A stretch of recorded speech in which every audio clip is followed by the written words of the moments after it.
કેમ ફાટીને? અરે મિત્રો, કઈ જુદું ના સમજતા. આજે આ ગુજરાતી ફિલ્મ રિલીઝ થઈ રહી છે. આ સાથે જાન્યુઆરી 2025માં રિલીઝ થયેલી અને કરોડી ક્લબમાં પહોંચેલી 3-4 ફિલ્મોની પણ વાત કરીશું. હું છું ડોક્ટર તરુણ બેંકર અને આપણે વાત કરી રહ્યા છીએ ગુજરાતી સિનેમાની. તમે જોઈ રહ્યા છો અપ્પુન કા અડ્ડા. Subscribe channel, like and share video. ફાટીને આ છે શીર્ષક આજે રિલીઝ થઈ રહેલી ગુજરાતી ફિલ્મનું. ફિલ્મની વાર્તાની વાત કરીએ તો કંઈક એવું છે કે પોતાની નોકરી અને જિંદગી બચાવવા માટે બે પોલીસ કર્મીએ એક રાત એક હોન્ટેડ એટલે કે ભૂતિયા હવેલીમાં વિતાવવી પડે અને પછી શું થાય, એમની ફાટી કે સંધાઈ ગઈ. આ વાત છે આજે રિલીઝ થઈ રહેલી ગુજરાતી ફિલ્મ ફાટીનેની. ફિલ્મના મુખ્ય કલાકારો છે હિતુ કનોડિયા અને સ્મિત પંડ્યા. આ ફિલ્મમાં હિતુ કનોડિયાની રિયલ વાઇફ મોના થીબા કનોડિયા પણ ગેસ્ટ એપિયરન્સમાં હોય તેવી માહિતી મળી છે. ફિલ્મના દિગ્દર્શક છે ફઝલ હાશમી. હવે ગત સપ્તાહમાં રિલીઝ થયેલી ફિલ્મોના બોક્સ ઓફિસ કલેક્શનની વાત. મિત્રો, જાન્યુઆરી 2025 ગુજરાતી સિનેમા માટે ફળદાયી નીવડ્યો હોય એવું લાગે છે. આ મહિને 8 ફિલ્મો રિલીઝ થઈ. એ પૈકીની 4 ફિલ્મો કરોડી ક્લબમાં પહોંચી હોવાની માહિતી મળી છે.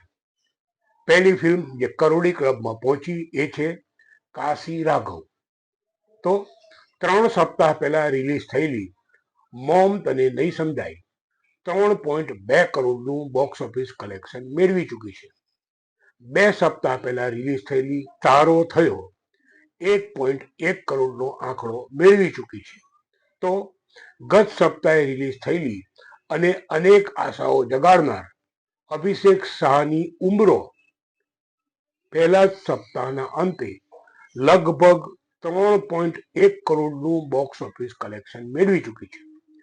મિત્રો, ઉમરોની મૂળ વાર્તા મરાઠી ફિલ્મ જે હેમંત ધૂમેની મરાઠી ફિલ્મ છે જિમ્મા એટલે કે જવાબદારી, તેનું ગુજરાતી વર્ઝન છે, એની ગુજરાતી રીમેક છે.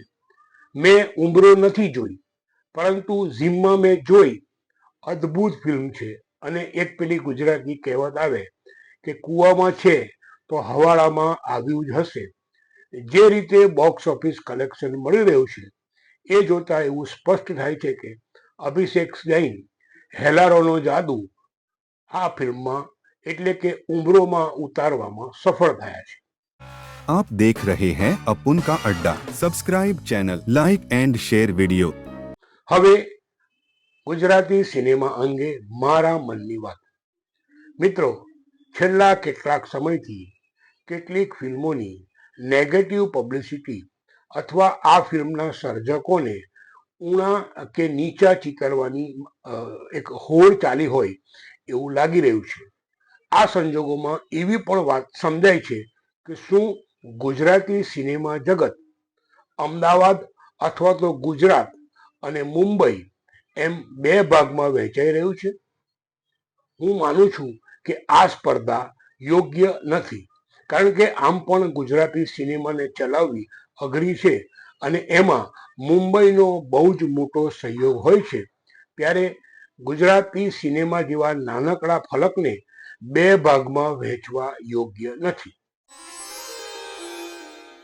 ગુજરાતી સિનેમાની વાતનો આજનો એપિસોડ પૂર્ણ કરતા પહેલા ફરી એકવાર કહીશ, મારી પાસે માં છે ગુજરાતી સિનેમા, અને ગુજરાતી સિનેમાનું સારું થાય એના માટે હું કંઈ પણ કરવા તૈયાર છું.